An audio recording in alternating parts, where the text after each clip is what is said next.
আসসালামু আলাইকুম সুপ্রিয় সপ্তম শ্রেণীর শিক্ষার্থীদেরকে আজকের বিজ্ঞান ক্লাসে স্বাগতম জানাচ্ছি। আজকে আমরা ষষ্ঠ অধ্যায়ের ৬৫ নম্বর পেজের প্রথম সৃজনশীল ১ এবং আমরা সৃজনশীল ১-এর যে উত্তরটি রয়েছে সেই উত্তরটি আমরা দেখব। প্রথমে আমরা সবাই উদ্দীপকটি খুব ভালোভাবে লক্ষ্য করব। নিচের ছকে ৩টি পদার্থ এবং তাদের গঠনকারী পরমাণু উল্লেখ করা হয়েছে। তো প্রথমে পদার্থ ১, এখানে তোমরা দেখতে পাচ্ছ যে এখানে একটি তোমার কি রয়েছে, এনে দ্বারা কি বোঝায় তোমরা জানো? এনে দ্বারা বোঝায় কি বলো তো? সোডিয়াম। কি বোঝায়? একটি সোডিয়াম আর একটা কি আছে, একটি হচ্ছে তোমার ক্লোরিন রয়েছে, তাই তো? সো সোডিয়াম এবং ক্লোরিনের কথা বলা হয়েছে। আর এফ দিয়ে কি বোঝায় তোমরা জানো? ফ্লোরিন। কি বলে? ফ্লোরিন। দুটি ফ্লোরিন পরমাণু, আর হচ্ছে তোমার কার্বনে আছে হচ্ছে একটি, আর অক্সিজেনে আছে দুইটি। অক্সিজেনে কি আছে? দুইটি। সো এই জায়গায় আমার 3টা পদার্থের কথা বলা আছে। এখন বলছে হিলিয়ামের প্রতীক কী? তো এটা তোমরা মুখস্থ করবা। হিলিয়ামের প্রতীক হচ্ছে এইচি। হিলিয়ামের প্রতীক কী? এইচি। বলো, হিলিয়ামের প্রতীক কী? এইচি। তোমরা সবাই জানো হিলিয়ামের প্রতীক হচ্ছে এইচি। এরপরে দেখো আমাদের বলছে যে কার্বন কেন মৌলিক পদার্থ বর্ণনা করো। সো এইটা তুমি বর্ণনা করবা, যে সকল পদার্থ একটি মাত্র উপাদান দিয়ে তৈরি তাদেরকে মৌলিক পদার্থ বলে। তো কার্বনও একটি মাত্র উপাদান কার্বন দিয়েই তৈরি, তাই কার্বন হচ্ছে মৌলিক পদার্থ। দ্বিতীয় প্যারায় গিয়ে ব্যাখ্যা করবা। দ্বিতীয় প্যারাটা এইভাবে লিখবা এখান থেকে, যে কার্বনকে রাসায়নিকভাবে বিশ্লেষণ করলে কার্বন ছাড়া অন্য কোনো উপাদান পাওয়া যায় না, অর্থাৎ কার্বন একটি মাত্র উপাদান দিয়ে তৈরি, তাই কার্বন মৌলিক পদার্থ। কার্বন কি পদার্থ? ১ নং পদার্থটির সংকেত সহ রাসায়নিক নাম লেখো এবং গঠন প্রক্রিয়া ব্যাখ্যা করো। তো এই যে এইভাবে চিত্র সহ তোমার করতে হবে। ১ নং পদার্থটির সংকেত হলো NaCl, ঠিক আছে? এর রাসায়নিক নাম হচ্ছে সোডিয়াম ক্লোরাইড, যেহেতু একটা সোডিয়াম ছিল একটা ক্লোরিন ছিল, যা আমরা সোডিয়াম ক্লোরাইড যদি আমরা বলি, সোডিয়াম ক্লোরাইড হচ্ছে আসলে খাবার লবণ। বলো কি? খাবার লবণের সংকেতই হচ্ছে সোডিয়াম ক্লোরাইড। আমরা যে খাবার লবণ খাই এটা basically sodium chloride. Clear? So বলছে পদার্থটিতে একটি সোডিয়াম পরমাণু, একটি ক্লোরিন পরমাণু বিদ্যমান।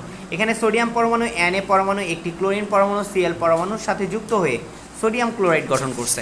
এরপর এই গঠনটা তুমি এভাবে সুন্দর করে দিয়ে দিবা, যে একটা গোল দিয়ে তুমি Na সোডিয়াম দিবা প্লাস ক্লোরাইড দিবা, গঠন ব্যাখ্যা করে দিবা, সোডিয়াম পরমাণু ক্লোরিন পরমাণু, তারপর এদিকে দাগ দিয়ে তুমি লিখে দিবা সোডিয়াম ক্লোরাইড অণু। সো আমরা খ বুঝতে পারছি, গ বুঝতে পারছি। এবার আমরা ঘতে চলে যাব। ছকের 2 নং পদার্থটি মৌলিক এবং 3 নং পদার্থটি যৌগিক ব্যাখ্যা করো। আমরা দেখতেই পাচ্ছি 2 নং পদার্থটি হচ্ছে তোমার কি? এফ দিয়ে কি বোঝায় জানো তোমরা? এফ দিয়ে বোঝায় হচ্ছে ফ্লোরিন, এবং ফ্লোরিন ভাঙলে শুধু ফ্লোরিনই পাওয়া যায়, তাই তো? আর এখানে তোমরা 3 নংয়ে দেখো, একটা কার্বন আছে, একটা কি আছে? অক্সিজেন আছে। তার মানে এখানে 2টা মৌলিক পদার্থ যুক্ত আছে। দ্যাটস মিন এটা যৌগিক পদার্থ। সেটাই বলছে যে তুমি প্রমাণ করো 2 নংটা মৌলিক আর 3 নংটা কি? যৌগিক। সো আমরা এটা কিভাবে ব্যাখ্যা করব? দেখো এই যে সুন্দরভাবে লিখবা যে 2 নং পদার্থটি হচ্ছে ফ্লোরিন, যা একটি মৌলিক পদার্থ। মৌলিক পদার্থকে রাসায়নিকভাবে বিশ্লেষণ করে ভিন্ন কোনো বস্তু পাওয়া যায় না। তো 2 নং পদার্থে 2টি ফ্লোরিন পরমাণু বিদ্যমান। 2টি ফ্লোরিন পরমাণু এভাবে দেখায় দিবা, মিলিত হয়ে ফ্লোরিন অণু গঠন হয়েছে। কথা বুঝতে পারছো? এভাবে দেখাই দিবা ফ্লোরিন প্লাস ফ্লোরিন পরমাণু ফ্লোরিন অণু গঠিত হয়েছে। ফ্লোরিন অণুকে, আচ্ছা এটা আরেকটু আমি বলি কীভাবে দেখাবা।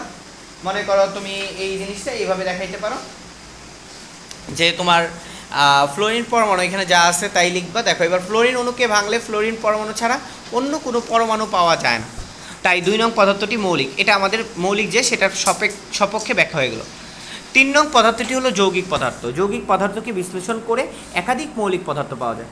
আর আমরা যদি এখন 3 নং পদার্থের দিকে তাকাই, 3 নং পদার্থে একটি কার্বন পরমাণু ও 2টি অক্সিজেন পরমাণু বিদ্যমান।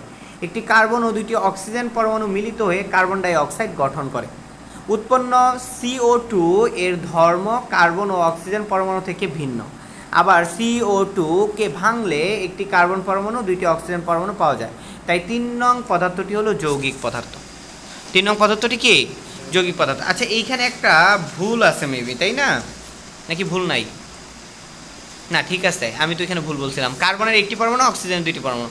তাহলে এখানে আমরা বুঝতেই পারতেছি যে এটা হচ্ছে আসলে কি? কার্বনের একটি পরমাণু, আর অক্সিজেন পরমাণু হচ্ছে তোমার কার্বন ডাই অক্সাইড। এটা বলো কি?